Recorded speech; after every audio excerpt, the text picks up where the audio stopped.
안녕하세요 여러분, 만나서 반갑습니다. 저는 국제오늘이노무법인의 건설업 총괄팀장 이무영입니다. 고용산재 보험료 조사에 대해서 알아보고 있습니다. 우리가 발췌 부분까지 알아봤으니까 오늘은 그 마무리 단계라고 할 수 있겠죠. 발췌된 노무비를 보험료에 어떻게 적용하는지에 대해서 알아보도록 하겠습니다.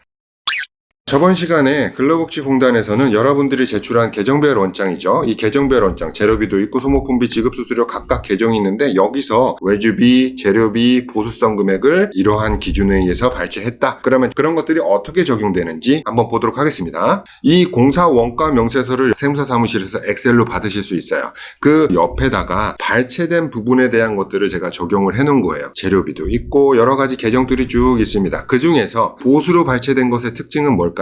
보험료 신고할 때 우리는 보수 총액을 적어내는데 이 금액이 거기에 100%가 다 반영이 된다. 그리고 외주공사비가 이렇게 발췌됐네요. 원재료비에서 13억의 외주공사비가 발췌됐고 옆에 보시면 2번 곱하기 30%라고 돼 있죠? 이거에 대해서 노무비로 변형해 주는 거. 그래서 3억 9천의 외주 노무비가 되겠죠. 원재료비에서는 1번과 3번을 더한 금액 5억 9천이 발췌돼서 보수총액으로 잡히게 됐다. 원재료비에서만. 그리고 기타 계정도 마찬가지입니다. 임금에 대한 거 보수로 잡혔고 작급에 대한 거 보수로 잡혔죠. 그 다음에 중기 및 운반비에서도 외주공사비, 외주노무비로 잡혔습니다. 여러분들 잘 알고 계시는 장비대가 되겠죠. 제가 예를 들기 위해서 18억 중에 4억만 장비대로 잡혔습니다 라고 한 거지, 보통은 중기 및 운반비에 있는 금액 거의 99%가 장비대로 잡히게 되겠죠. 4억이 잡혔고 이거를 다시 노무비로 변환을 해준 거죠. 30% 곱해서. 그래서 1억 2천이 잡혔고, 자, 1억 2천이 고스란히 계정별 보수 총액으로 넘어오게 됐습니다. 다른 계정도 마찬가지입니다. 외주공사비에서도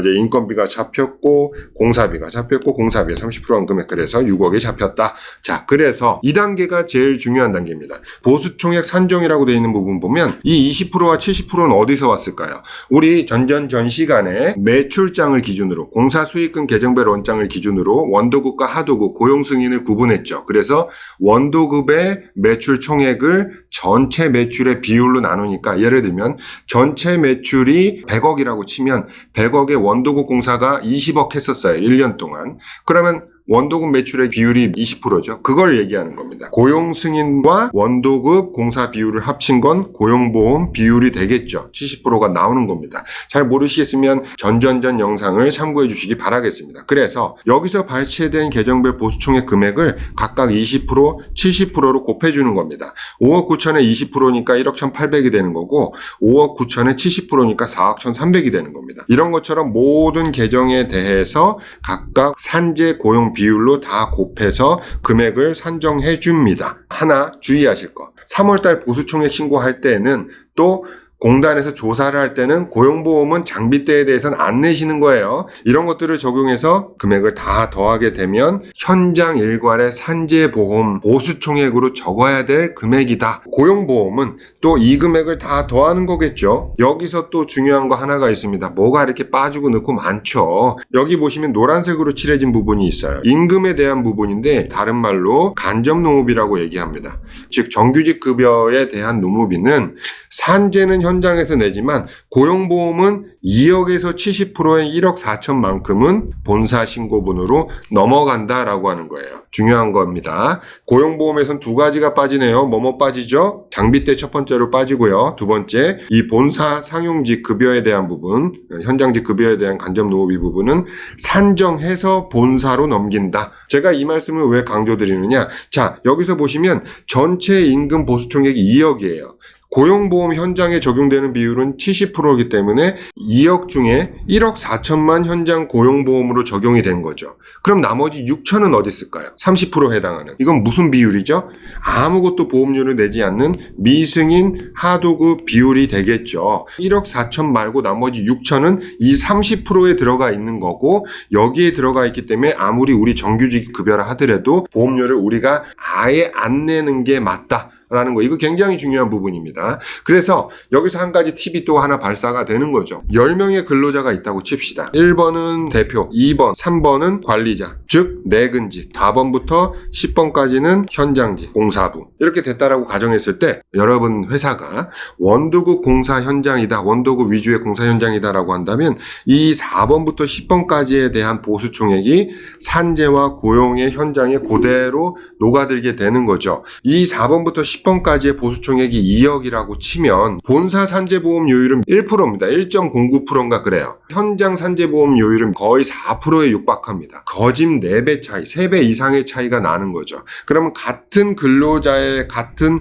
보수 총액 2억이더라도 이 사람들이 전체가 관리자면 본사에서 내서 산재보험료율이 1%니까 200만 원을 1년에 보험료로 내면 되는 거고, 고용보험이야 현장이든 본사든 요율이 다 똑같으니까. 근데 만약에 이분들 걸 현장직이다라고 해서 정직하게 현장에 적용한다고 하면 우리가 4%라고 가정을 한다면 800만 원의 보험료를 내야 되는 거죠. 똑같은 사람이라도 내근직이면 200만 원, 이 사람은 현장직으로 적용해버리면 800만 원이 되는 거죠.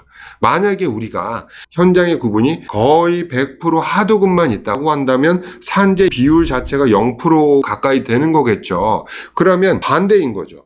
현장직이 많으면 많을수록 보수총액이 2억이 아니고 20억이더라도 20억 곱하기 0이면 얼마입니까? 빵원이죠. 아무리 근로자가 많더라도 하도급 현장 위주면 이분들에 대한 보험료는 우리가 안 내도 된다. 이 부분 팁으로 좀 알고 계시고요. 그래서 산재의 보수총액과 고용의 보수총액을 이렇게 정했다라고 한다면 이 금액을 요율에 따라서 고스란히 우리 보험료 신고서에 작성해서 내고 납부하시면 되는 거고, 여러분들이 만약에 조사 중이다라고 한다면 이렇게 나온 금액과 이전에 확정 신고한 금액을 서로 상기해 보면 되겠죠.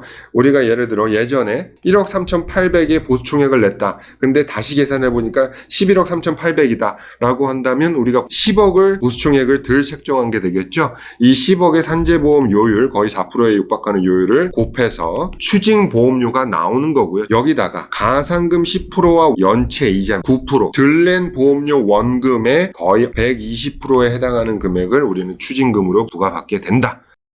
자, 그래서 여러분들이 만약에 조사를 마무리 받게 되면은 화면에 보시는 것 같은 확정 정산 결과 요약표를 이제 받게 되시는 거죠. 기신고 보수총액은 여러분들이 미리 신고했던 보수총액이 되는 거겠죠. 그리고 조사 후 보수총액, 저희가 몇 회에 걸쳐 알아본 것처럼 보험료를 산정했을 때 나오게 되는 보수총액이죠. 그거에 대한 차액에 각각 산재와 고용보험 요율을 곱한 금액이 여기 보시게 되는 추징보험료가 되는 거고, 앞서 말씀드렸던 것처럼 이 추징보험료 원금의 가산금 10%가 붙고요. 원금과 10%를 더한 금액에 연체금 9%가 적용이 돼서 합계 금액은 이렇게 나오게 된다라고 하는 것까지 설명드렸습니다.